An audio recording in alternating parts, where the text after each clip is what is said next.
हिंदुओं को हिंसक कहने पर लोकसभा में संग्राम छिड़ा हुआ है। राहुल गांधी के बयान पर सरकार हमलावर है। सड़क से संसद तक राहुल गांधी के बयान का विरोध हो रहा है। राहुल गांधी के खिलाफ संतों ने भी मोर्चा खोल दिया है। राहुल गांधी ने सनातन का अपमान किया है, साधु संतों का कहना है। राहुल गांधी के खिलाफ सड़कों पर विरोध प्रदर्शन भी हुए हैं। वाराणसी समेत यूपी के कई शहरों में विरोध प्रदर्शन हुआ है। तो ये बड़ी खबर आपको बता दे, ये देखिए आपको विरोध प्रदर्शन की तस्वीर भी दिखा रहे हैं कि राहुल गांधी का पुतला जो है वो फूंका गया है। ये वाराणसी की तस्वीर आपको दिखा रहे हैं कि वाराणसी में राहुल गांधी के बयान का विरोध हुआ है।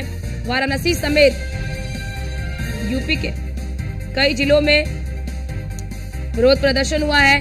साधु संतों ने भी मोर्चा खोल दिया है और ये देखिए राहुल गांधी का पुतला भी फूंका गया है। अमूमन इसी तरह की तस्वीरें जो हैं वो कल से आ रही हैं, जब राहुल गांधी ने संसद में ये बयान दिया, लोकसभा में बयान दिया, हिंदू को लेकर जो बयान दिया है उसे लेकर विरोध प्रदर्शन भी अब हो रहा है। लगातार माफी मांगने की मांग की जा रही है। अब ऐसे में देखना ये होगा कि इंडी गठबंधन की क्या प्रतिक्रिया इस पर आती है। इंडी गठबंधन क्या कहता है इस पर, इंडी गठबंधन का क्या रुख होता है।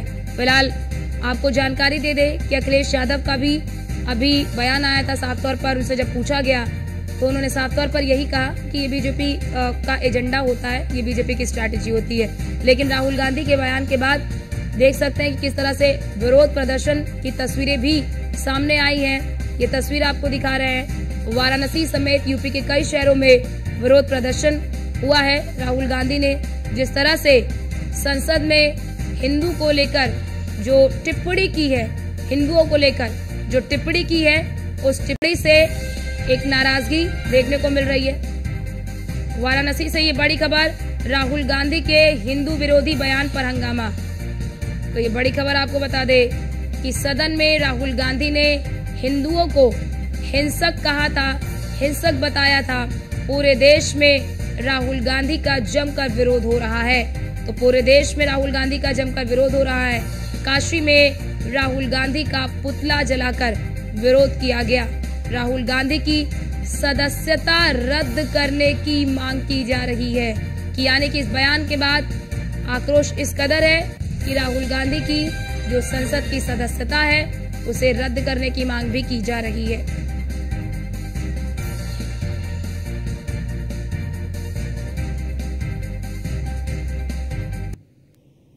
और हमारे साथ हमारे दो संवाददाता इस वक्त जुड़ चुके हैं। असद खान हमारे साथ रायबरेली से जुड़ चुके हैं और आगरा से कृष्णा त्यागी हमारे साथ जुड़ चुके हैं। लेकिन असद, पहले आपका रुख करूंगी, रायबरेली की जनता की क्या प्रतिक्रियाएं आ रही हैं राहुल गांधी के इस बयान को लेकर? रायबरेली की बात की जाए तो रायबरेली के लोगों को कहना है कि जो टिप्पणी थी वो सिर्फ एक शिव जी की एक तस्वीर दिखाने की बात हुई थी। चाहे इससे पहले से अगर बीजेपी की बात की जाए तो बीजेपी ने हिंदुत्व को लेकर ही चुनाव लड़ा, राम मंदिर को लेकर चुनाव लड़ा, लेकिन कहीं ना कहीं अयोध्या से सीट हारी। तो अगर शिव जी की अगर कोई तस्वीर दिखा देता है या इस तरह से कोई बात की जाती है या हम बात आगे करनी चाहे, इससे पहले भी सदन में कई ऐसी तस्वीरें सामने आई हुई, चाहे वो काला झंडा दिखाया गया हो, चाहे प्रतियां फाड़ी गई हो, तो इस तरह के कई मामले सामने आए हैं। लेकिन इसको एक मुद्दा बनाना ये अलग की बात है। फिलहाल अब जो विरोधाभास की राजनीति है वो चलती रहेगी, क्योंकि अभी तो एक जो उनकी मेन लीडर है जिसको प्रियंका कहा जाता है कि वो वायनाड से जीत कर जब संसद पहुंचेंगी तो क्या विरोध और देखने को मिलेगा। फिलहाल रायबरेली की जो प्रतिक्रिया है या लोगों से जो बात की गई है उनका जो कहना साफ तौर पर कि ये सिर्फ राजनीतिक एजेंडा बनाया जा रहा है।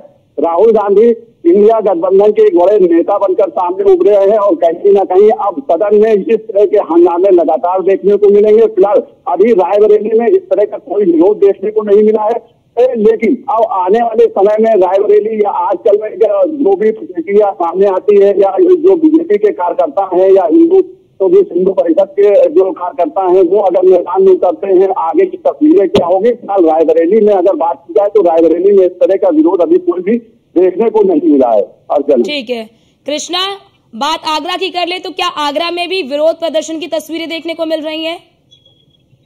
अच्छा, आपको बताते हैं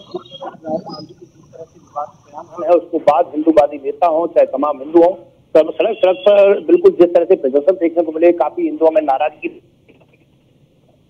प्रदर्शन लगातार बढ़ता जा रहा है, हिंदुओं में आक्रोश दिखाई दे रहा है। जिस तरह से इस तरह के बयान, जो विवादित बयान दिए जा रहे हैं, लोगों का कहना यही है जिस तरह से जो मुद्दों की कोई बात नहीं आ रही, केवल हिंदू मुस्लिम और इस तरह की, जिस तरह से लोग विपक्ष इस तरह से मजबूत हुआ, विपक्ष मजबूत होने के बाद इस तरह के जो विवादित बयान हो रहा है, जिसको लेकर अब जो हिंदुओं को हिंदू की मांग को लेकर लोगों में काफी नाराजगी। जी सर, जिस प्रकार राहुल गांधी जी ने कल बयान किया था, इसको लेकर आपका क्या कहना है? किस प्रकार का यहाँ पर आपको पता होना चाहिए, जिस तरह से राहुल गांधी आए दिन हिंदुओं पे इसी तरह बयान देते रहते हैं, जिससे राहुल गांधी की सरकार ने 5.5 साल मंदिर को रोका रखा। आज जिस तरह से हिंसक हिंदू इनको दिखता है, मुसलमान हिंसक नहीं दिखता कि आज दिन तोड़ फोड़ जैसे हिंसा, कभी भी पुलिस वालों को मारते हैं, कोई हिंसक नहीं दिखते हैं। और आज हम ऐलान करते हैं, जब तक राहुल बाबा माफी नहीं मांगेगा, राहुल गांधी माफी नहीं मांगेगा, जब तक उत्तर प्रदेश में राहुल गांधी को हम नहीं घुसने देंगे, ना इसका कहीं भी मंच सजने देंगे। अब आर पार की लड़ाई है, क्योंकि ये 99 सीट क्या ले आए, ये सोच रहे हैं कि पता नहीं हमने ब्रह्मांड जीत लिया। इनकी ये तो खाली बीजेपी की थोड़ी कोई कमी हो या थी, इसलिए इनकी सीटें बढ़ी है, इनके पास लोकप्रियता पे नहीं बढ़ी है, हिंदुओं ने इनको वोट नहीं दिया है। आज जिस तरह से ये हिंदू विरोधी बातें कर रहे हैं, इसका राष्ट्र हिंदू परिषद भारत पूर्ण तरह विरोध करता है और राहुल गांधी को कहते हैं कि तू अब उत्तर प्रदेश में आके दिखा। जब तक राहुल गांधी माफी नहीं मांगेगा, हम इसको उत्तर प्रदेश में नहीं घुसने देंगे, इसका विरोध करते रहेंगे। अभी इसका पुतला फूकेंगे, पुतले के बाद भी अगर ये माफी नहीं मांगते तो और हिंसक प्रदर्शन होगा, जिसकी जिम्मेदारी खुद राहुल की होगी। उत्तर प्रदेश प्रदर्शन बिल्कुल जिस प्रकार गोविंद जी, जिस तरह से जो विपक्ष लगातार जिस तरह से इस बार मजबूत हुआ है, तो इस बार देखा जा रहा है न तो रोजगार की बात हो रही है, न युवा की बात हो रही है, तो तमाम जिस तरह से लोगों को उम्मीद होती उस मुद्दे पर बातचीत नहीं हो रही है। ये देश को आगे ले जाने के नहीं चाहते। जिस तरह से मोदी जी के नेतृत्व में देश आगे जा रहा था, जिस तरह से पूरे विश्व में डंका बज रहा था मोदी जी को, ये इनको अच्छा नहीं लग रहा है। इनको तो वही आए दिन भ्रष्टाचार, आतंकवाद, आए दिन बम फूट जाते थे, वही चाहिए इन्हें। एक ए से लेके जेड तक भ्रष्टाचार इन लोगों ने किया, यही चाहते हैं। ये सारे भेड़िए एक मंच पे आ गए। कृष्णा आपको रोकना चाहते हैं, जरा वो प्रतिक्रिया भी सुनवा देते हैं अपने दर्शकों को कि राहुल गांधी ने कल संसद में आखिरकार बोला क्या है, वो प्रतिक्रिया सुनिए। आप शिव जी को देखें तो उनकी इमेज से आपको पता लगता है कि हिंदू डर नहीं फैला सकता, हिंदू हिंसा नहीं फैला सकता, हिंदू नफरत नहीं फैला सकता। और बीजेपी 24 घंटा नफरत, हिंसा, नफरत, हिंसा, नफरत, हिंसा। स्पीकर सर, कहां तक इन्होंने डर फैला दिया है। विषय बहुत गंभीर है, पूरे हिंदू समाज को हिंसक कहना ये गंभीर विषय है। तो हमारे साथ हमारे संवाददाता लगातार बने हुए हैं, कृष्णा भी बने हुए हैं हमारे साथ और असद भी हमारे साथ बने हुए। असद, राहुल गांधी ने साफ तौर पर यह भी कहा कि वो बीजेपी को कह रहे हैं, और बीजेपी आरएसएस का मतलब हिंदू नहीं है कि केवल बीजेपी और आरएसएस ही हिंदू हैं। उन्होंने इस बात को भी स्पष्ट किया है संसद में।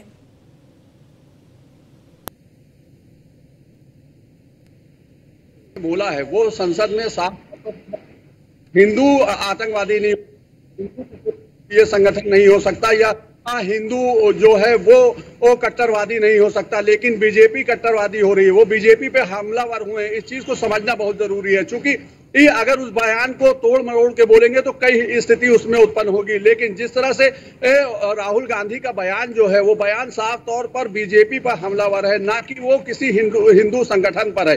तो फिलहाल जो मैंने पहले भी कहा कि रायबरेली जो कांग्रेस का गढ़ रहा है, चाहे वो 4 लाख वोटों से यहाँ से जीत के गए हों, चाहे भले ही बहुत सी अड़चने उनके सामने जरूर है, लेकिन इंडिया गठबंधन का जो प्रदर्शन था वो काबिले तारीफ था। फिलहाल अब उपचुनाव भी बाकी है, उपचुनाव में क्या रिजल्ट निकल कर सामने आएगा, कहीं ना कहीं चाहे पक्ष हो चाहे विपक्ष हो वो रणनीति बनाने में पीछे नहीं हट रहा है, चाहे वो राहुल गांधी हो और चाहे वो अखिलेश यादव हो और चाहे वो बीजेपी के सरीके नेता हो, नरेंद्र मोदी हो या अमित शाह हो। लेकिन इस मुद्दे को कहीं ना कहीं भारतीय जनता पार्टी भुनाने की कोशिश कर रही है।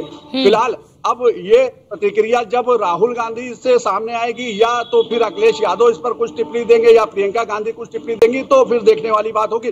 फिलहाल जिस तरह से तोड़ मरोड़ के इस बयान को पेश किया जा रहा है वो हिंदू संगठन के ऊपर मढ़ा जा रहा है, लेकिन साफ तौर पर उसमें सुना भी जा सकता है, देखा भी जा सकता है। उस बयान को कायदे से सुनकर लोग इसका आकलन लगा सकते हैं कि किसी हिंदू संगठन पर वो वार नहीं है, वो वार भारतीय जनता पार्टी के ऊपर है। अर्चना, बड़ी बात असद कि चुनाव में एक अच्छा परफॉर्मेंस किया अच्छा उसने प्रदर्शन किया है। आपको रोकते हैं, जरा सपा मुखिया अखिलेश यादव का भी रिएक्शन आया है, उन्होंने क्या कुछ कहा है वो भी सुनिए। इश्यूज खत्म नहीं हुए, अग्निवीर एज इट इज है, ओपीएस अभी एज इट इज है, किसान अभी भी एज इट इज है। तो सरकार नई जरूर है लेकिन सब कुछ पुराना है, ये कोई नहीं, ये बीजेपी की स्ट्रेटेजी है। ये इश्यूज खत्म नहीं हुए, अग्निवीर एज इट इज है, ओपीएस अभी एज इट इज है। तो अखिलेश यादव को आपने सुना, साफ तौर पर उन्होंने यही कहा कि सरकार जो है वो वही है, पुराने मुद्दे भी हैं, इश्यूज खत्म नहीं हुए हैं। और जब उनसे ये पूछा गया राहुल गांधी के बयान को लेकर तो उन्होंने कहा कि ये बीजेपी की स्ट्रैटेजी होती है किसी भी चीज को मुद्दा बनाने की। असद हमारे साथ लगातार बने हुए रायबरेली से। असद, आप भी जिक्र कर रहे हैं कि अभी क्योंकि यूपी में विधानसभा के उपचुनाव होने वाले हैं, क्या लगता है कि राहुल गांधी के इस बयान ने एक डैमेज कर दिया है चुनाव से पहले, उपचुनाव से पहले?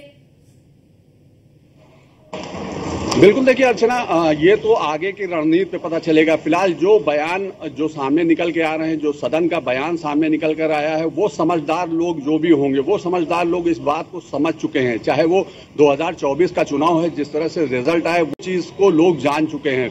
लेकिन 2000 जो अब उसके चुनाव है, लोकसभा के विधानसभा के जो चुनाव है, उसमें इन 9-10 सीटों पर किस तरह का परफॉर्मेंस रहेगा, ये भी आगे रिजल्ट आएगा तो इसके बारे में पता चलेगा। फिलहाल इस बयान को मुद्दा जरूर बनाया जा रहा है और मुद्दा पूरे प्रदेश भर में दिख रहा है। फिलहाल मैंने पहले भी कहा कि रायबरेली में इस तरह से कोई भी प्रतिक्रिया किसी भी संगठन के सामने नहीं आई है, ना ही ऐसा कोई विरोध प्रदर्शन हुआ है। फिलहाल अब आज और कल के समय में देखा जाएगा कि अगर ये मुद्दा आगे बढ़ता है या प्रमोट किया जाता है बीजेपी की तरफ से या कुछ संगठन निकल कर सामने आते हैं, हम बात करने की कोशिश भी करेंगे उन लोगों से जो संगठनात्मक हैं, जो हिंदूवादी हैं, उनसे बात करने की कोशिश करेंगे कि आखिर जो बयान दिया गया है पहले आप उसको सुनिए और फिर उसके बाद अपनी प्रतिक्रिया दीजिए। अब देखने वाली बात यह होगी कि उनके पास से क्या प्रतिक्रिया निकल कर आती है। फिलहाल इस मुद्दा बनाने के लिए जरूरी है, मुद्दा बनेगा, हर एक बात को मुद्दा बनाया जाएगा, चाहे पक्ष बनाए और चाहे विपक्ष बनाए।